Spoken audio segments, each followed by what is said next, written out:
CM Revanth Reddy సమక్షంలో 124 మంది మావోయిస్టులు లొంగిపోనున్నారు. మరింత సమాచారం మా ప్రతినిధి నాగార్జునను అడిగి తెలుసుకుందాం. నాగార్జున, మావోయిస్టుల లొంగుబాటుకు సంబంధించి సమాచారం ఏంటి? సీఎం రేవంత్ రెడ్డి సమక్షంలో ఈ రోజు మొత్తం 126 మంది మావోయిస్టులు లొంగిపోతున్నారు. వాళ్ళతో పాటుగా 124 వెపన్స్, ఇందులో AK-47 ఇతరకు సంబంధించినటువంటి వెపన్స్ కూడా ఇందులో ఉన్నాయి. సో వీటన్నిటితో కలిసి వాళ్ళు లొంగిపోనున్నారు. సీఎం రేవంత్ రెడ్డి సమక్షం డీజీపీ కూడా ఈ ప్రెస్ మీట్ లో పాల్గొన్నారు. సో దీనికి సంబంధించిన వివరాలు సాయంత్రం 4 గంటలకి బంజారాహిల్స్లోని కమాండ్ అండ్ కంట్రోల్ సెంటర్ నుంచి ఆయన సీఎం రేవంత్ రెడ్డి వివరించనున్నారు. దాదాపు మావోయిస్టులు తెలంగాణలో ఉన్న వాళ్ళంతా దాదాపు లొంగిపోయి ఉండొచ్చని దాదాపు పోలీసులు భావిస్తారు. కాబట్టి పూర్తి స్థాయిలో తెలంగాణలో మావోయిస్టు ఫ్రీ తెలంగాణ ఉన్నట్టుగా ప్రకటించే అవకాశం కూడా కనిపిస్తోంది. సో లొంగిపోయిన వాళ్ళలో రీసెంట్ గా లొంగిపోయినటువంటి బడే చొక్కారావు, దేవ్జీ, మల్లా రాజిరెడ్డి, నూనె నరసింహారెడ్డి, వీళ్ళకి చెందినటువంటి, వీళ్ళకి రెగ్యులర్ గా సెంట్రల్ కమిటీ మెంబర్స్ ఉన్నారు కాబట్టి వీళ్ళకి చెందినటువంటి గన్మెన్లు 4, వాళ్ళతో పాటుగా మావోయిస్టు పార్టీలో పనిచేస్తున్నటువంటి సిగ్నల్ ఆపరేటర్లు, తర్వాత కంప్యూటర్ ఆపరేటర్లు, ఈ ఏదైతే ఈ ప్రెస్ నోట్స్ ఇతర మీడియాకి సబ్స్క్రైబ్ చేసేటువంటి కొంత వ్యవస్థ ఏదైతే ఉందో ఈ వ్యవస్థ సంబంధించిన అందరూ కూడా దాదాపు లొంగిపోయినట్లుగా తెలుస్తోంది. సో ఈ లొంగిపోయిన వాళ్ళందరికీ కూడా వాళ్ళ పునరావాసం ఇతర ఏర్పాట్లన్నింటి పేరు కూడా సీఎం రేవంత్ రెడ్డి చెక్కులు కూడా అందజేసే అవకాశం ఉంది.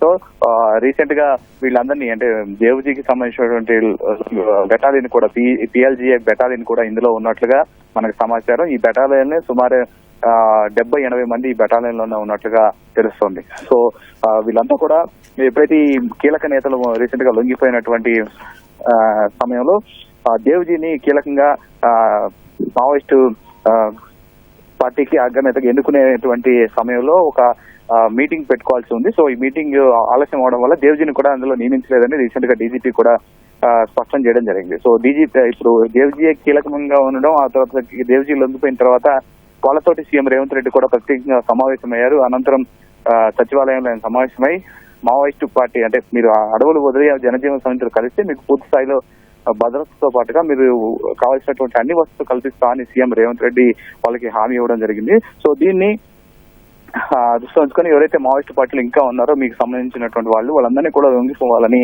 వాళ్ళకి సూచించాలని చెప్పడం జరిగింది. సో దీనిలో భాగంగానే ఈ PLGA బెటాలియన్ ఏదైతే ఉందో దేవ్జీకి సంబంధించిన బెటాలియన్ అందరూ కూడా లొంగిపోనున్నారు.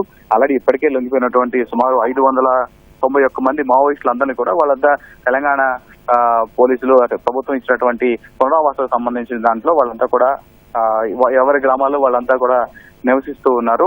సో ఇదే గౌరవప్రదమైన జీవితం గడిపేందుకు అన్ని రకాల హెల్ప్ చేస్తామని చెప్పేసి అప్పుడు ప్రభుత్వం, అటు డీజీపీ కూడా స్పష్టం చేయడం జరిగింది. ఇందుకు అనుగుణంగానే ఒక్కొక్కరు లొంగిపోతూ వస్తున్నారు. కీలక నేతలందరూ లొంగిపోయారు. సో ఈ రోజు భారీ స్థాయిలో లొంగిపోన్నారు. మొత్తం 126 మంది మావోయిస్టులు లొంగిపోన్నారు. వాళ్ళ ఆయుధాలు AK-47 సహా ఇతర వెపన్స్ కూడా అందులో ఉన్నట్లు తెలుస్తోంది.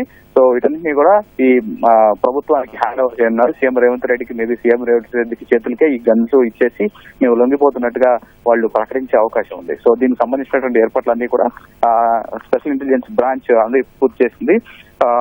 ఈ లొంగుబాటుకు సంబంధించినటువంటి వివరాలు, తర్వాత తెలంగాణలో మావోయిస్టుల ఇంకా ఎంతమంది ఉన్నారు, సో తెలంగాణకు సంబంధించినటువంటి వాళ్ళు బయట ఇంకెంతమంది ఉన్నారు, వాళ్ళందరి పేరు కూడా స్పష్టంగా డీజీపీ వివరించనున్నారు. సీఎం రేవంత్ రెడ్డి కూడా దాదాపు మావోయిస్టులు అందరూ తెలంగాణలో ఎవరూ లేరు, తెలంగాణలో ఉన్న వాళ్ళు బయట పనిచేస్తారు కానీ తెలంగాణ రాష్ట్రంలో మావోయిస్టు ఫ్రీ తెలంగాణ ఉన్నట్లుగా ఆయన ప్రకటించే కూడా అవకాశం ఉందని మనకు ఉన్నటువంటి ప్రాథమికమైనటువంటి సమాచారం. సో సాయంత్రం 4 గంటలకి బంజారాహిల్స్ కమాండ్ కంట్రోల్ సెంటర్ లో ప్రెస్ మీట్ లో సీఎం రేవంత్ రెడ్డి మాట్లాడనున్నారు. నాగార్జున, చెప్పండి. ఇప్పుడు కేంద్రం ఇచ్చిన గడువు దగ్గర పడుతుంది, అందువల్లనే వీళ్ళందరూ లొంగిపోతున్నారా అని మనం అనుకోవచ్చా? దాదాపు అంటే ఆల్రెడీ ఆపరేషన్ కగార్ చేపట్టినప్పటి నుంచి కూడా చర్చలు జరుపుతాం అని చెప్పేసి పోలీసులకి వాళ్ళకి సమాచారం అంతా మాకు చర్చలు జరపని మధ్యలో కొంత నడిచింది. కానీ చర్చలకి పోలీసులు కూడా ఎక్కడ సిద్ధంగా లేరు.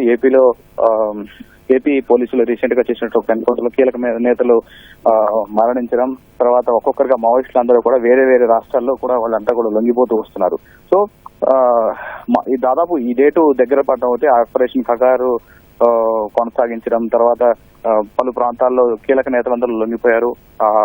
కేంద్రం నుంచి అండ్ రాష్ట్రం నుంచి కూడా ఒత్తిళ్లు వచ్చాయి మావోయిస్టుల మీద. వాళ్ళందరి మీద లొంగిపోవాలని ఒకవైపు చెప్తూనే మరోవైపు ఎవరైతే లొంగిపోవాలని సిద్ధం లేదో వాళ్ళందరూ కొంతమంది ఎన్కౌంటర్ లో కూడా చనిపోవడం జరిగింది. సో వాళ్ళకి స్పష్టంగా చెప్పడం జరిగింది. మావోయిస్ట్ కి సంబంధించిన వాళ్ళు ఎవరైతే ఉన్నారో వాళ్ళందరూ కూడా లొంగిపోవాలని చెప్పారు. ఒకవైపు మార్చి 31 లోపు వీళ్ళంతా కూడా లొంగిపోవాలని చెప్పేసి, అంటే ఎవరైతే ఉన్నారో దాన్ని క్లియర్ చేయాలని చెప్పేసి సెంట్రల్ గైడ్లైన్స్ ఉన్నాయి. అది ఒకవైపు. దాంతో పాటుగా ప్రభుత్వాలు కల్పిస్తున్నటువంటి కొన్ని పునరావాసకు సంబంధించినటువంటి ఏర్పాట్లు అయితే వాటిలో కూడా వచ్చిన వాళ్ళందరూ సంతృప్తిగా ఉన్నట్లుగా ప్రభుత్వాలు అండ్ అధికారులు కూడా చెప్తున్నారు. సో దీనివల్ల కూడా మొత్తం మావోయిస్ట్ అంతా కూడా లొంగిపోతున్నట్టుగా తెలుస్తుంది. కేవలం తెలంగాణ రాష్ట్రంలోనే వేరే రాష్ట్రాలందరూ వాళ్ళు వచ్చి తెలంగాణ రాష్ట్రంలో లొంగిపోతున్నారు. అంటే ఇక్కడ కనిపిస్తున్నటువంటి కొంతమంది ఛత్తీస్గఢ్, తర్వాత ఒడిశా, ఆంధ్రప్రదేశ్ కు చెందిన కొంతమంది కూడా తెలంగాణ రాష్ట్రంలో తెలంగాణ పోలీసులు ఎదుట లొంగిపోవడానికి సిద్ధమయ్యారు. కాబట్టి ఇక్కడ ఇచ్చినటువంటి ప్రోత్సాహకాలు, ఇక్కడ కల్పిస్తున్నటువంటి పునరావాసంపై వాళ్ళు సంతృప్తిగా ఉన్నారు. దాంతో పాటుగా కొంతమంది కీలక నేతలు హెల్త్ ఇష్యూస్ రీత్యా లొంగిపోయినట్టుగా తెలుస్తోంది. సో ఓవరాల్ గా ఒకవైపు డెడ్ లైన్ దగ్గర పడడం, తర్వాత పోలీసులు ఒకవైపు ఎన్కౌంటర్ చేస్తూ కొంతమంది పునరావాసం కల్పిస్తామని చెప్పడం, వీటన్నిటి దృష్ట్యా వాళ్ళు మావోయిస్టులు అందరూ కూడా పునరావించుకొని చర్చలు చేసుకొని వీరన్నీ లొంగిపోతున్నట్లుగా మనకి స్పష్టమవుతుంది. నాగార్జున, కీలక నేతలు లొంగిపోయారు అంటున్నారు కదా, అందులో గణపతి ఉన్నారా? గణపతికి సంబంధించినటువంటి ఆయన లొంగిపోయినట్టుగా లేదు. అయితే తెలంగాణ పోలీసులకు ఆయన టచ్ లో ఉన్నాననేది గతంలో మనకు సమాచారం వచ్చింది. కానీ ఆయన లొంగిపోతా అనే విషయం, ఈ రోజు లొంగిపోయిన వాళ్ళు అతను లేరనేది పోలీసులు మనకు స్పష్టం చేశారు. కేవలం రీసెంట్ గా లొంగిపోయినటువంటి బడే చొక్కారావు, దేవ్జీ, నూనె నరసింహారెడ్డి, మల్లారాజురెడ్డి, వీళ్ళు నలుగురికి చెందినటువంటి గన్మెన్లు, మావోయిస్ట్ పార్టీలో కొంతమంది పనిచేసే కంప్యూటర్ ఆపరేటర్లు, దేవ్జీకి సంబంధించినటువంటి పిఎల్జీఏ బెటాలియన్. సో వీళ్ళ వరకు మాత్రమే ఈ రోజు లొంగిపోయే వాళ్ళు ఉన్నారు. గణపతి మాత్రం ఇందులో లేరనేది మనకి తెలుస్తుంది. పోలీసుల నుంచి కూడా వాళ్ళు గణపతి ఉన్నారా లేరా అనే సమాచారం మనం అడగగా వాళ్ళు కూడా గణపతి ఇందులో లేరనేది మనకి ధృవీకరించారు. నాగార్జున, ఆపరేషన్ కగార్ అనేది ఇప్పుడు ప్రకటించారు. దాని కారణంగా కుటుంబ సభ్యులు మావోయిస్టుల మీద ఒత్తిడి తేవడం వల్ల ఈ విధంగా జరిగిందంటారా? ఇంత మొత్తంలో వీళ్ళందరూ లొంగిపోవడానికి కారణం అదే అంటారా?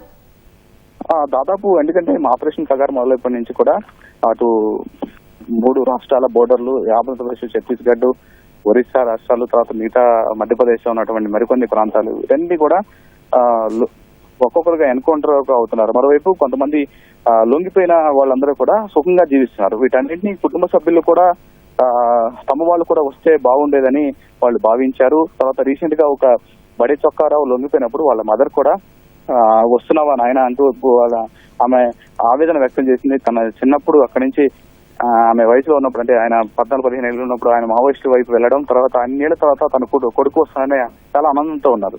సో ఒకవైపు కుటుంబ సభ్యులు కూడా వాళ్ళు ఎప్పుడు వస్తారో అని వాళ్ళ మీద కూడా ఒకవైపు వచ్చిన వాళ్ళంతా కూడా సుఖంగా జీవిస్తున్నారనేది వాళ్ళకి స్పష్టమైంది. మావోయిస్టులు కూడా వాళ్ళ ఉద్యమం చేయడం వల్ల, అంటే ఇప్పుడు వాళ్ళ ఉద్యమాన్ని కేవలం అక్కడ ఇప్పుడున్నటువంటి పరిస్థితుల మేరకు అడవుల్లో ఉండి చేయడం కాదు, ప్రజల మధ్యకి వచ్చి ప్రజల సమస్య మీద కొట్టాడాలని లొంగిపోయిన వాళ్ళందరూ కూడా చెప్తున్నారు. సో ఒకవైపు ఇది, దాంతో పాటుగా కుటుంబ సభ్యుల నుంచి కూడా తమ వాళ్ళు వచ్చి సుఖంగా జీవించాలనే వాళ్ళ నుంచి కూడా అభ్యర్థులు కూడా ఉన్నట్లుగా తెలుస్తోంది మనకి. ధన్యవాదాలు నాగార్జున.